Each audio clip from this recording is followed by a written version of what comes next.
Occasion of World Sight Day, it is my privilege and honor to talk to you about a subject that is close to the heart of every human being and indeed every organization. And that is, how do you preserve the reputation and ensure consistency in whatever service you offer in your organization? Now, especially if you are a hospital or if you are a healthcare institution, reputation and consistency are two extremely important words in your dictionary.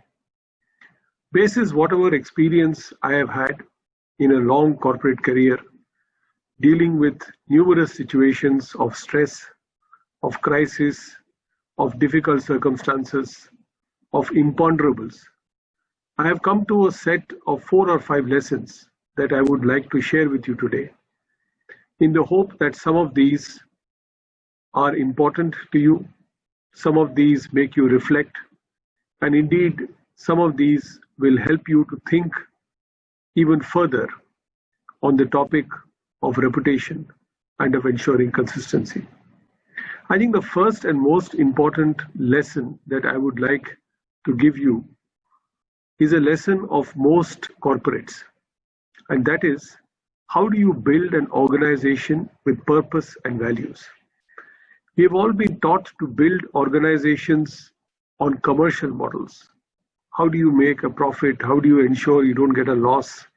How do you generate revenues? How do you generate return on invested capital, return on assets? There are different concepts that people use. But you are, as a healthcare provider, in the service of humanity. And it probably appeals to you even more than it appeals to any other commercially minded person. That purpose and values, what do you stand for and what behaviors do you accept?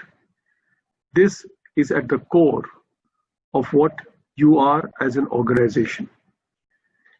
The purpose and values are like your kavach. They are like your protection. Come hell or high water, come any crisis or difficult situation that you have to confront, either individually or as part of a team, it is your purpose and values that you go back to. Great organizations can be decimated by acts of war.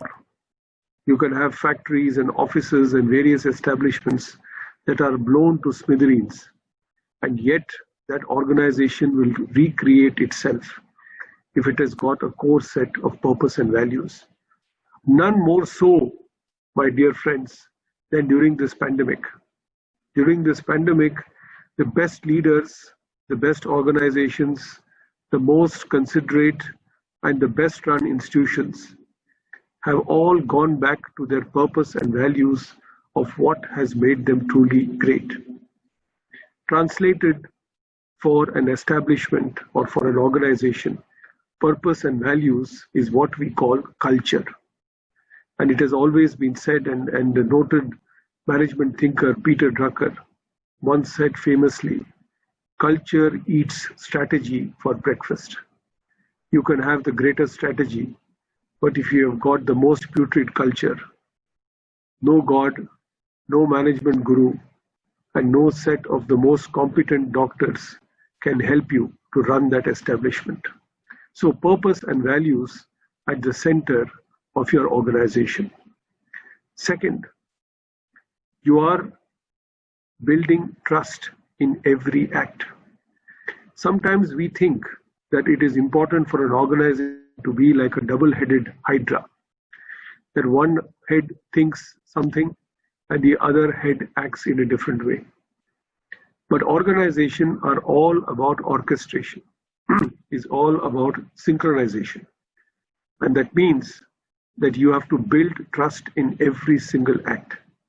From the time somebody enters your organization, your nursing home, your establishment, your hospital, whatever that you run or whatever that you work in, you have to invoke the word trust.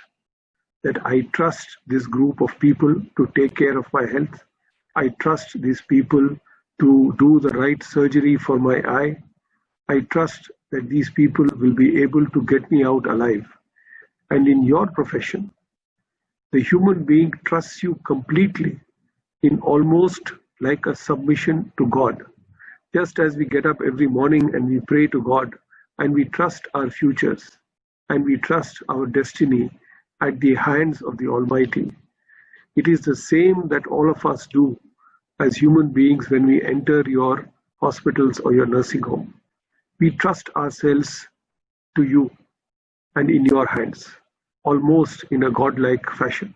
And therefore, it is not a small gesture, it is not small words when people say the doctors are like gods walking in white coats, because that is really what is the role that an establishment can play in times of the acute pandemic and acute distress that we face today. So build trust in every act is my second message to you. Third, no organization is built on the strength of just one person. You need to have a visionary leader. You need to have a charismatic founder. You need to have a selfless and committed person who is the pivot of the organization. You can call him the director or the head or the leader of the family, whatever you choose to call him. But ultimately, it is the organization of people, each one, from the security guard right up to the chief of the ophthalmology or indeed of the surgery. Each one is responsible for the success of that hospital, which means that it is your role to ensure that choosing the right people is as important as choosing the right equipment.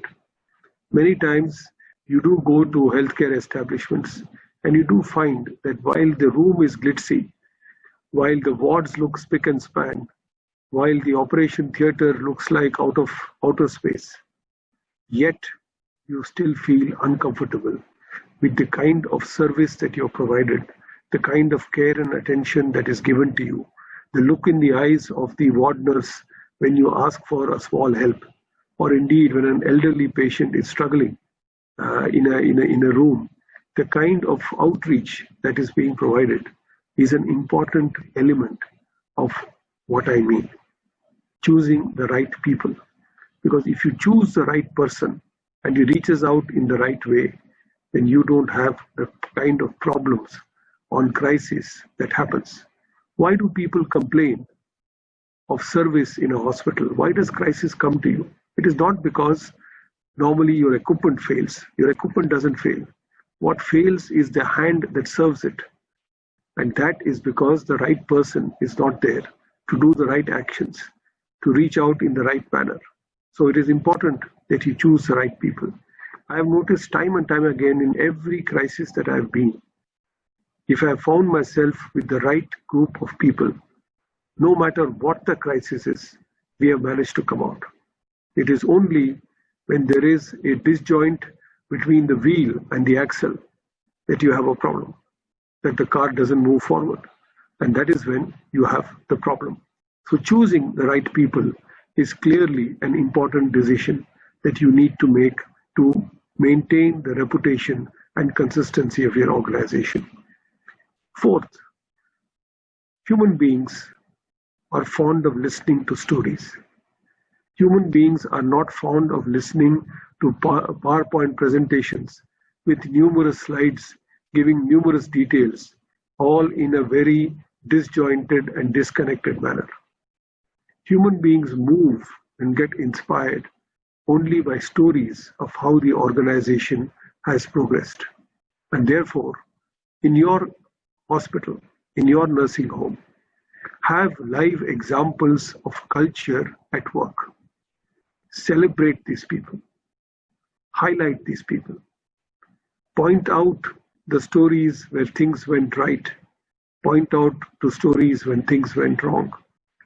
And if you are the head of the hospital, please do check once in a while as to whether you are not just talking the talk, but whether you are walking the talk. Because ultimately, if you walk in as an ordinary patient, what kind of treatment do you get?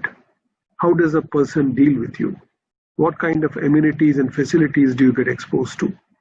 Because where your reputation and where your consistency starts to get questioned is when the storytelling and the journey of the organization has reached a point of no return, where people do not trust the culture of the establishment anymore.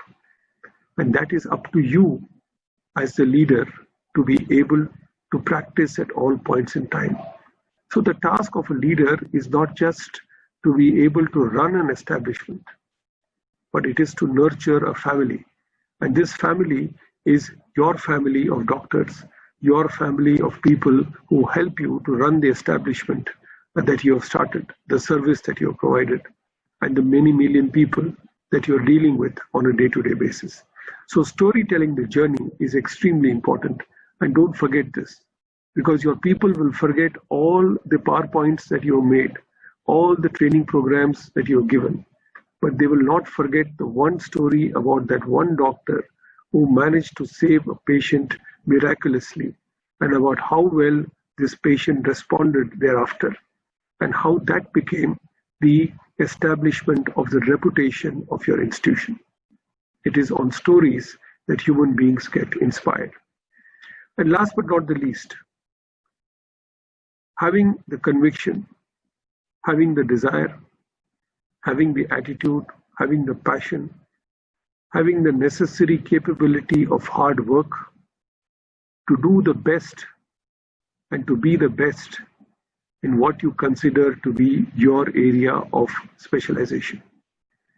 You cannot be a fair average quality peanut that is doing its job in the healthcare space. To reach out to be the best, you have to be the best. And to reach out to be the best and being the best also means that all the necessary hardware that you need to build trust, whether it is the quality of your hospital reception, whether it is the way in which your staircases are built, the way in which your rooms are constructed, the kind of equipment that you use, the kind of maintenance regime that you have, the kind of after care service that you provide, the kind of follow-up mechanisms that you have, the kind of information tools that you use, the kind of digitization that you've gone in for, the capability that you have got to not only diagnose but also to be able to track on the patient long after the patient has left your hospital. This is part of the hardware for trust. So, in simple terms, in all my experience, to retain the reputation and to maintain the consistency of an organization, there are 5 lessons: purpose and values, weighing culture over strategy.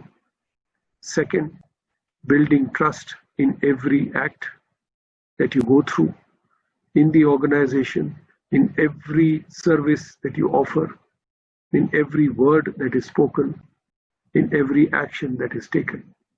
Third, choosing the right people. You spend the time in choosing the right equipment, choosing the right location, choosing the right contractor. Please spend more time in choosing the right people, because these are the ones who make or break your organization. Number 4, storytelling the journey. It's important to have live examples of culture that are shared every single day. If only organizations spent more time in building culture than investing in capex, we will have a lot more successful organizations in our country, and not only the few that we talk about today. And finally, to be the best, having the motivation to do the best, which is building the hardware of trust at all points in time. I believe that nothing is more important to an organization at any stage of its history than the maintenance of trust as the key word that builds on the reputation and consistency.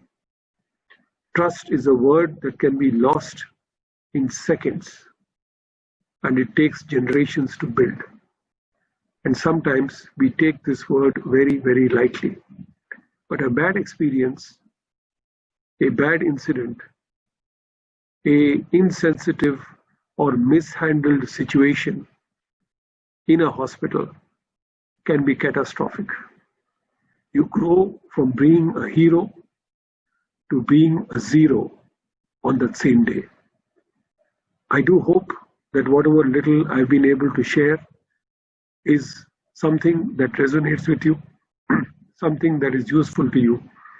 And I do hope that in your journey that you undertake on World Sight Day, you have enormous success in healing and in providing the single most important set of senses that define human beings, their eyesight and their ability to see. And therefore, do not neglect and do not be blinded by the need to build the reputation and consistency of your organizations. Thank you all very much, and God bless you all.